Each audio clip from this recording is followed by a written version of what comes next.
Hey everyone, I'm really excited today because I've finally got my hands on the 2022 Audi SQ5, which is behind me here. I myself own the original SQ5, so I'm really interested to see how this SQ5 compares to that and how they've changed the cars over the last, let's say, 8 or 9 years. In this review, what I'm going to do is I'm going to take you around the exterior of the car. We're then going to hop inside the car and have a look at the interior. And then we're going to take the car for a drive. I'm going to tell you how it is on the road. I have driven the Macan, so I'm going to tell you how it is compared to that. Now, if you haven't already done so, please subscribe to this channel by pressing the subscribe button below. So having a look at this Audi here, you've got the new updated grille here, which I don't mind. You've got bits of chrome bits here, there. You've got a good amount of air that can come in here. It is blocked out down the bottom there, so I reckon they should keep it a bit more open there. It's not as aggressive as the RS cars. They obviously are a bit more aggressive, the grille there, but it's a nice grille there. You've got the LED headlights and the Matrix looks headlights up here as well. You've got the fog lights there, and you've got a bit of a chrome sort of detail down the bottom of the front bar here. Now, if we take a look at the side of the car, I do apologize for the car being dirty. It has been raining, so it's been really hard to keep it clean. I didn't have time to get it clean for you, so apologies about that. Now, the wheels in the car, I'm not the biggest fan of these wheels. I don't mind them, but there are other options that you can choose for, so you have to stick with these wheels. I think they look like a bit outdated. That's why I don't like these wheels. They're 21-inch wheels on there. And the rubber on this, interestingly enough, is the same as the Audi Q5 Sport, which I recently reviewed. If you want to see that review, that should be popping up above me now. So the rubber on this is 255 and 40 profile tires on this. You can see it's got those performance brakes on there with the big red brake calipers there. You've got the chrome decals, as is on all the S cars here on the mirrors. And then you've got these chrome rails there. And you've also got this chrome running along the side there, just below the window sills. Audi have also updated the side skirts on these new models. So you can see these are the updated side skirts here. And again, they've got a bit of that chrome sort of grey, silvery colour on the bottom there. This has the privacy tint there, and that looks pretty dark there, so that should keep most of the sun out. Now, what we'll do is we'll have a look at the back of the car, and I'll show you how that looks. So having a look at the rear of the car here, thank God Audi has changed the rear look of the exhaust. We've now got real quad exhausts here, not those fake plastic looking things that they had in the previous SQ5 before that. And I think it looks really great and really aggressive there. You've got the SQ5 badging just to show that you've got the sports performance Q5 there. And then we've got this bit of chrome here, which is on all the new Q5 models, which I don't really like. I think maybe they've put it there because it just makes the rear look a bit different compared to the previous model. But yeah, I'm not too sure. I'm not the biggest fan of that. And then on the back here, you've also got a bit of, again, that chrome sort of silver grey detail down the bottom there. And then you've got this little wing here on the back to make it look a bit more sporty. So let's go and have a look at the interior of the car. In the interior of the Audi now, and as you'd expect, it's all pretty quality in here. What I did notice when I first got in here was it's pretty much identical to the Q5 Sport, which I recently drove. There's not too much differences, just the seats, which I'll touch on a bit later. The materials in here are all nice. I thought they'd be a bit softer, rubbery plastic here. You've got the two-tone here to break up the interior here with the chrome running along the side here. And then you've got some other nice shiny black materials down here. If we look at the infotainment system, it's a 10.1-inch infotainment system. And I thought it would be a bit bigger. You can get a $30,000 Hyundai, which comes with a similar size infotainment system. So I thought Audi would just make it a bit bigger for you. The clarity on the infotainment system is really good. You've got Apple CarPlay, Android Auto. You can wirelessly connect to Apple CarPlay as well on there. If we take a look at the other areas of this interior, you've got the 3-zone climate control here, where you can also control it from the back there. And I'll show you that when we hop in the back of the car. And then you've got your different buttons here. So the drive select buttons I really don't like, and I mentioned this on the Q5 as well, they're not very intuitive. You kind of feel that you can push them up or down, but you can only push them one way up there or one way down, and they feel a bit cheap, and you've got to really push them in. Then you've got your other buttons here for your automatic parking and your hill hold assist and other things. You've got a single USB socket, some storage there, your start stop button, a 12-volt socket there, some more storage down here if you want, coin storage there.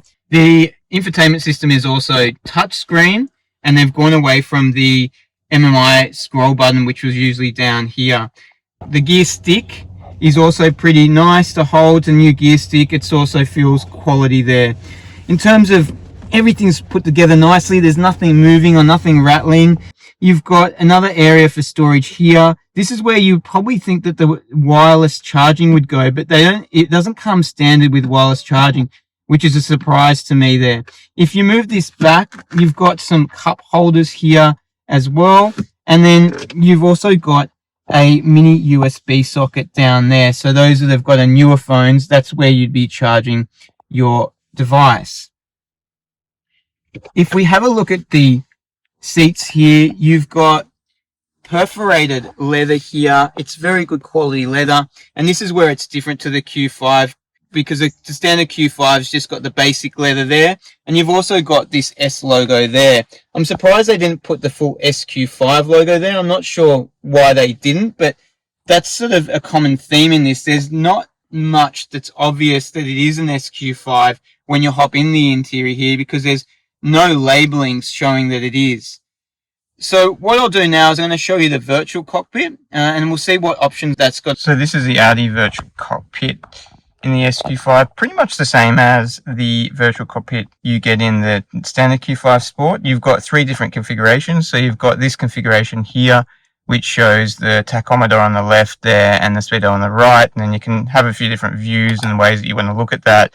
And you can choose where you want the, say, for example, the petrol gauge there, just underneath the tachometer, if you want something else like the average fuel consumption or something showing there. So you can muck around with that.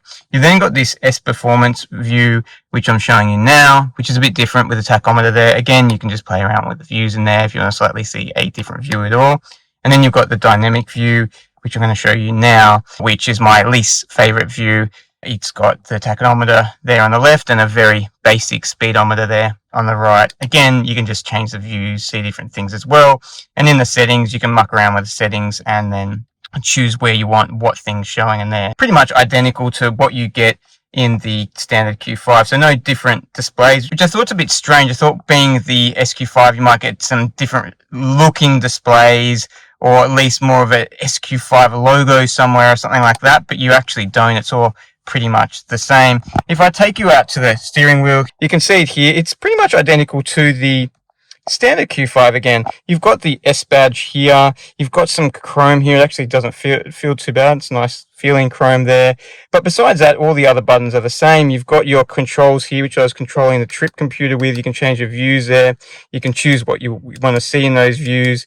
You can see obviously different things there, like the map in the middle if that's your preference. Then you can change different radio stations if you want, your volume buttons, telephone, voice recognition button, and that asterisk button, which you can set to whatever you want there. So that's the steering wheel. This has also got fully electric seats, as you can see in the rear of this Audi, and there's not a huge amount of room in here for mid-size SUV. You can see I've got a bit of leg room there, which is okay. And the headroom is actually quite good there. You can see it's got the full moonroof in here, which is a must if I'm buying this car. I think they're fantastic. The middle seat in this is really unusable. The drivetrain here comes up a heap of a way. And as you're about to see, you can barely use that as an adult. And it's quite skinny seats. So if I'm on a long trip here, I'm going to be sitting halfway over against the other adult here and on this side as well. Or I'm going to have to try and somehow fit my legs up there, which I don't think that's going to be too comfortable on a long trip. 3 adults in the back here. I'm not sure if you can do that on a long trip. The seats here are pretty good quality seats. You've got your control here for the climate control at the back. The rear passengers can actually control that from the rear. And then you've got 2 charging points and they're mini USB sockets down there. And then another 12-volt socket. You've got your map holders. You've got the center console that comes down here, where you've got some cup holders in the middle if you're not using that middle seat. And then these seats will all fold down to give you more room in there. What I did notice about this Audi, which the standard Q5 Sport didn't have, is you can actually move these seats forward and back, which is good, because I was surprised that the Q5 Sport doesn't have that as standard. So if you want to give yourself more space in the boot, you can do that by moving this forward, but you're limited to how forward you want to move it, because you'll start to lose leg room there. And then if I push it all the way back, that's as far as it goes back, which obviously gives me more leg room. Let's go have a look at the boot space and see how much room's in the boot. In the back of the Audi now, and there's enough room for me to fit in there, but it's not a huge amount of room. The boot itself is 550 litres in space and similar size to the original SQ5. Having a look in the boot, some interesting features. These LED lights there, they look nice and fancy there. And then you've got these little straps here, which can hold some small bits of cargo that you want in there. Strangely enough, it doesn't have any 12-volt sockets. It's the same I noticed with the standard Q5. Normally expect them to be either here or here, but they're not. You've got your first aid kit, things like that, as you usually get in these Audis. And then if you want to move the seats back, you can pull these here levers there, and that will move the seats, the rear seats down, so you can store more luggage in there. The rear tire in this, I always have trouble trying to figure out how this works. I still haven't figured it out yet, so we're just going to go here and open it up from the side and show you. It's just got the space saver tire in there. Not a huge amount of room to store anything in here. In the original SQ5, there was a heap of room around here and here, so you could get away with storing luggage in there if you're really running out of space. It's also got a automated close here, so I can just close the boot there automatically. Before we jump in the car and go for a drive, what I'm going to do is I'm going to turn the car on so you can hear it from the outside, because I think it's got a really nice sound just from the outside, and it's also got a nice sound from the inside. But let's check out how it sounds from the outside.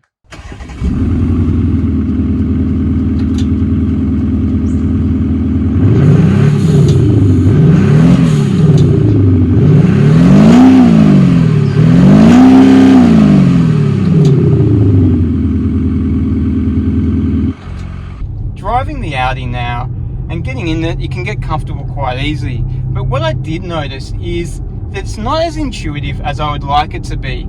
As an example, if I want to change the virtual cockpit view, at the moment I like that view, but if it was on another view, I have to actually go into the settings and find it in the settings somewhere. And if I'm driving, that's going to be difficult. So I'm trying to look at the road here. I'm going in the settings on like display brightness. I know where it is now, but if I didn't know where it is, it would take me a lot longer. Okay, that's Audi virtual cockpit, and now I'm like starting to go off the road.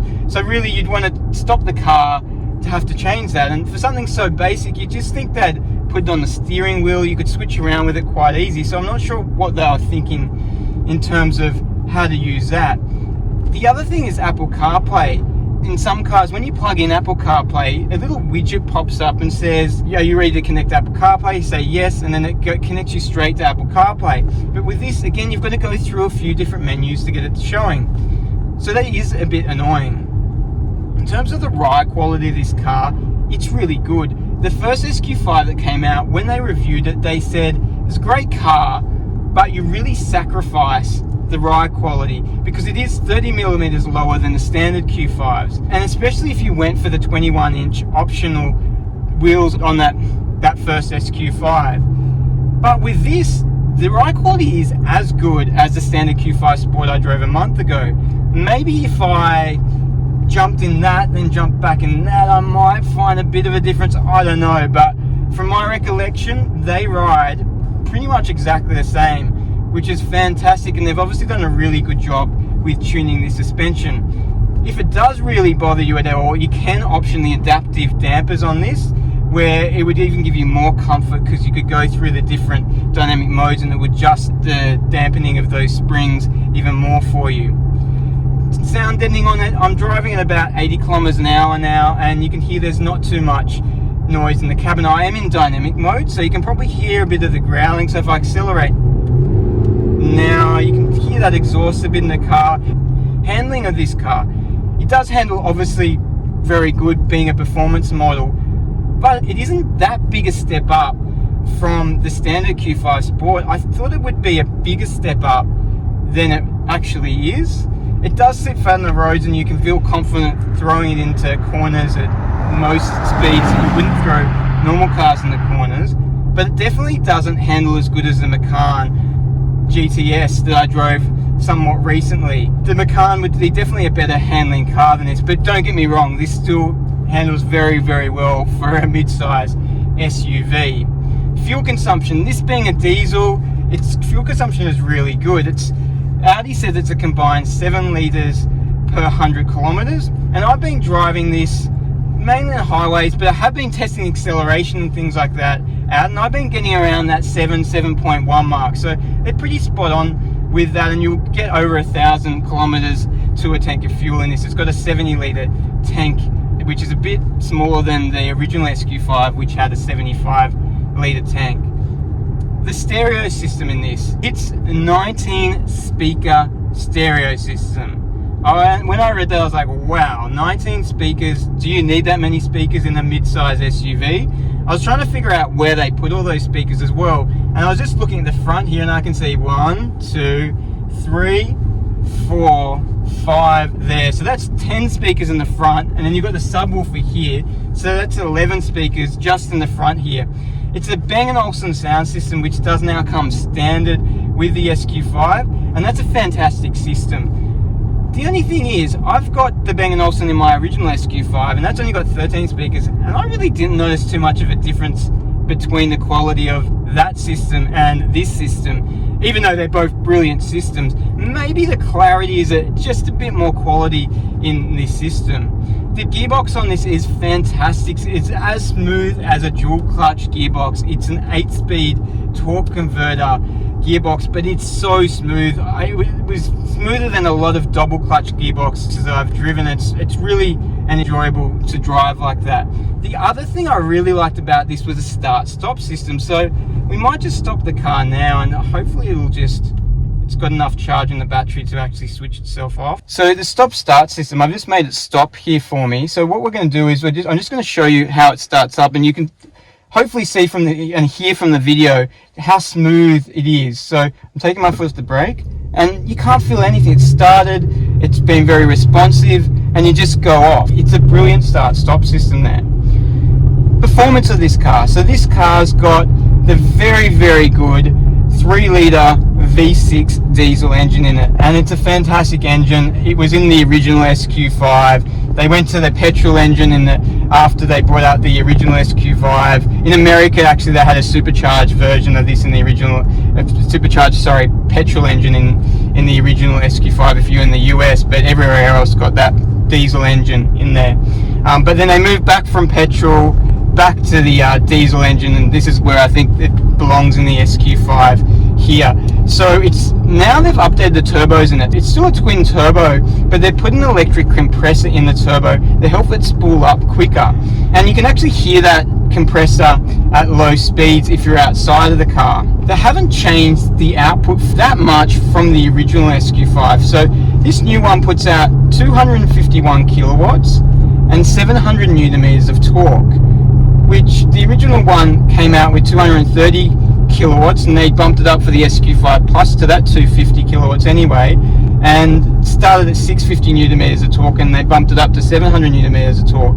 And the performance is still the same as the original SQ5 they brought out 9 years ago. So 0 to 100 time is 5.1 seconds, which is still good. So why haven't they improved the performance over 9 years? Well, I couldn't tell you exactly why. The big group VW, what else do they own? They own Porsche. And what else is very similar to this car? It's the Porsche Macan.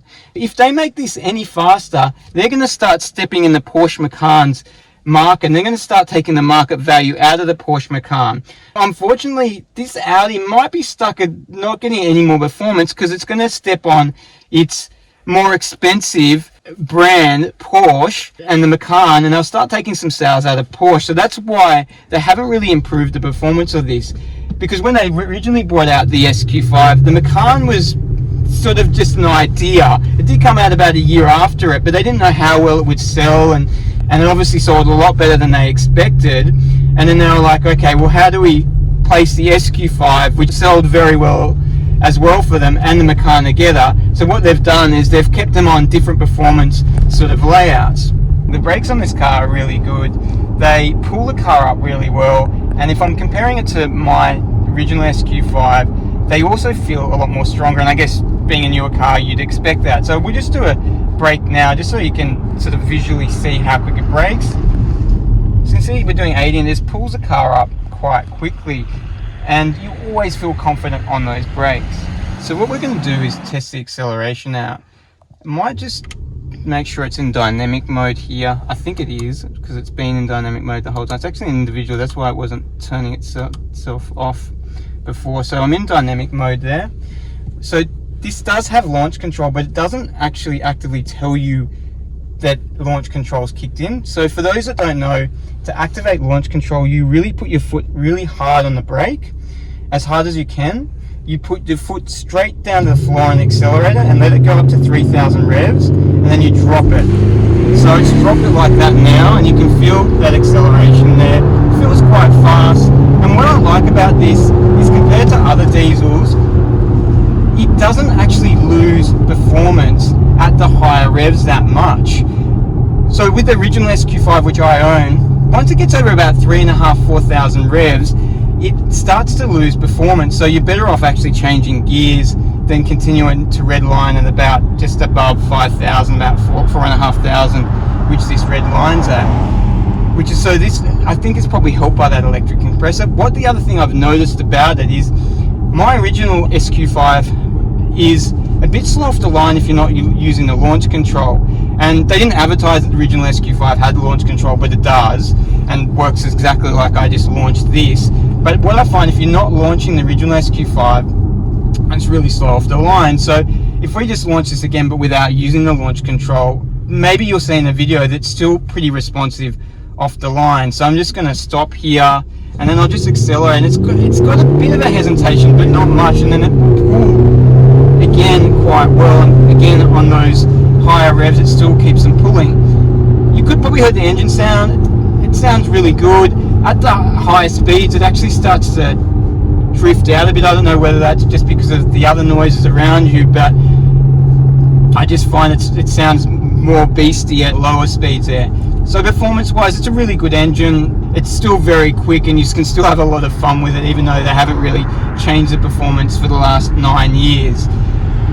So what do I think of this car?